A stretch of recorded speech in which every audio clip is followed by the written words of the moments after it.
I've got this really amazing amp upgrade to show you today, and it only takes 2 parts. If you're looking for a real practical way to increase your amp's clean headroom and widen its sweet spot, then this mod is definitely for you. The Dumble Overdrive Special uses this really cool trick that is more at home in the hi-fi world than with guitar amps. But the cool thing is, it's not just for Dumble clones or for clean amps. There are so many other benefits that make this mod great for almost any amp, from clean amps through to crunch, through to full-on high gain. I'll get into all these in just a sec. Now, after I show you how to install this inside your amp, I'm going to expand on it, showing you a bunch more options on a simple rotary setup. But first, have a listen to what it did to this JCA20. I'm just going to show you this really quickly. I've set this up for a pretty extreme example. On this rotary switch here, I've got a few different resistor selections for our mod today. Now, I'm going to show you that Dumble mod today and exactly how it's done inside those amps. But for people who want to go a bit further, I do have a video on my site. There's links down in the description of how to make this, but I am going to show you everything you need to know to get this mod working inside your amp, exactly how Dumble does it. I've got a fairly tubby sort of sound set up here. And listen to this. Just going to flick this around and listen to what it does. That is so much better. It's way less tubby. The note clarity is there.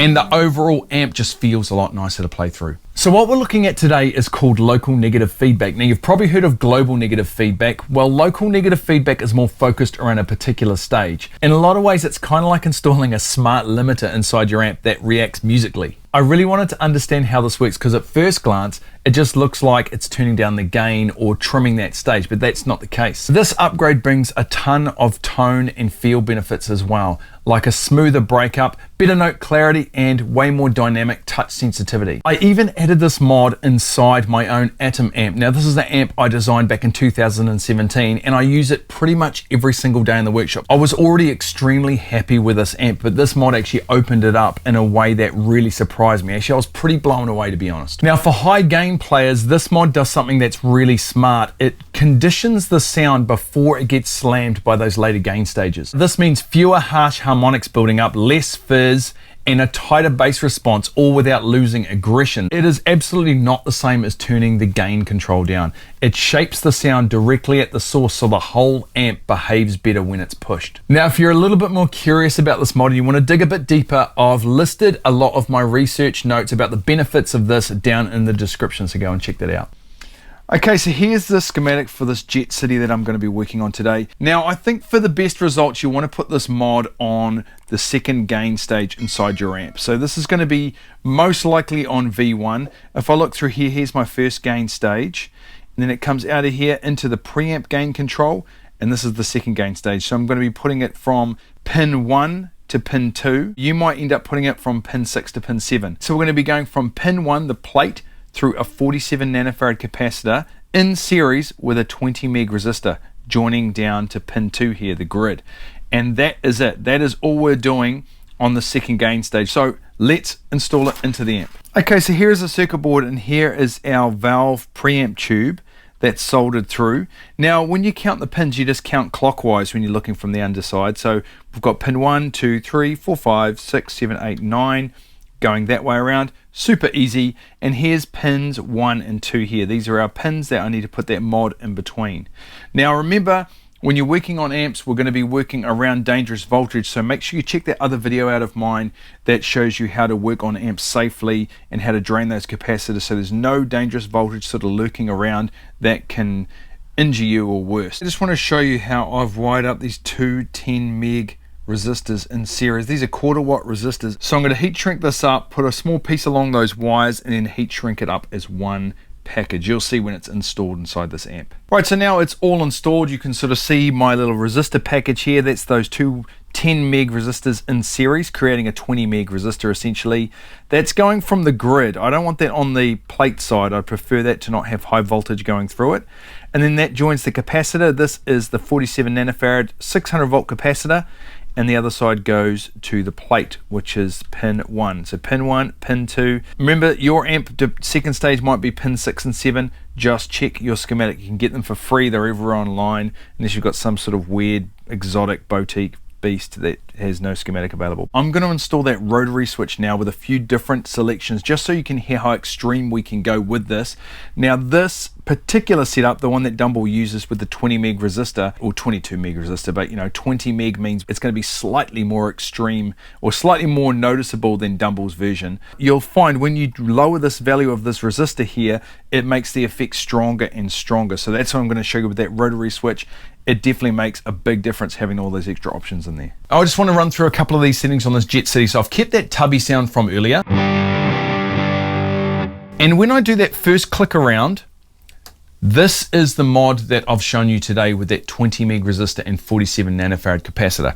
All the switch is doing, by the way, is changing out resistor values. So we're starting with a 20 meg value, the same one that we used in the mod today, and then it's just putting lower values in to make that effect more extreme. The 47 nanofarad capacitor stays in place. Okay, this is stock.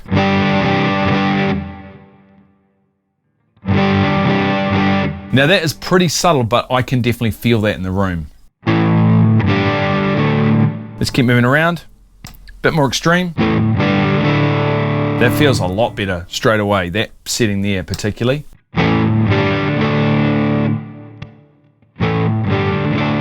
This switch has a real logarithmic feel how it turns.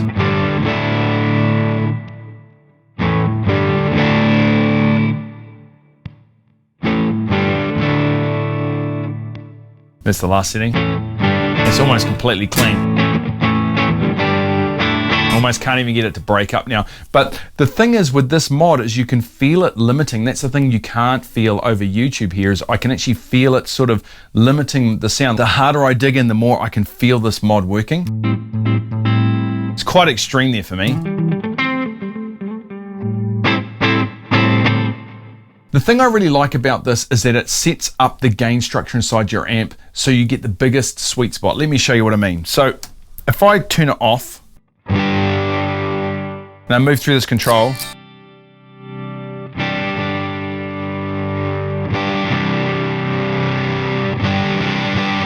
okay, that's a bit gnarly, but you can see that the sweet spot, or that window from clean through to edge of breakup to dirty, is kind of like quite narrow. So if I turn this around here, let's have another listen now. Let's start from low.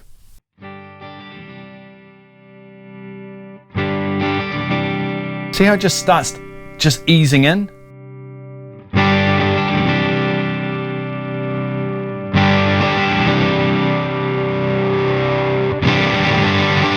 So to me, it's a so much better amp on that setting overall, but it does feel like we're getting a new amp every time we change this. It reacts differently, especially on that extreme setting. It's kind of a weird feeling, to be honest.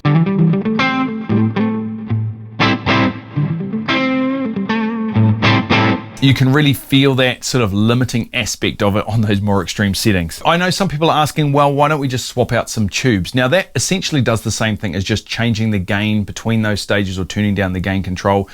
And the other problem with that is a lot of tubes aren't biased correctly for those positions. So if you put a 12AT7 in a 12AX7 slot, yeah, the amp will work, but it can sound really sterile to me. The only tube that I like to put in a 12AX7 position is a 5751. It's basically biases up the same as a 12AX7, but with 30% less gain. This mod's totally different from that. It's really customizable, and while changing a tube is super easy, it's not going to give you the same results as this. So yeah, what started out as a clean Headroom mod turned out to be something way more than that. A lot smoother clipping, better feel, and just way more control over your amp's sweet spot. It's such an easy change, and it makes such a big difference. For me, it is definitely one of those elements that makes the Dumble so appealing.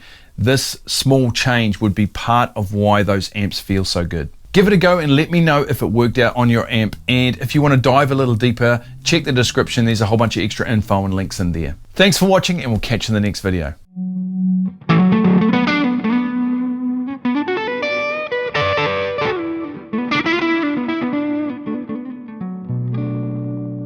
See, this amp is not capable of that sound at those settings normally. It would just, let me do it. Let me change it. It just sounds so much more mushy around the notes. Can you hear that?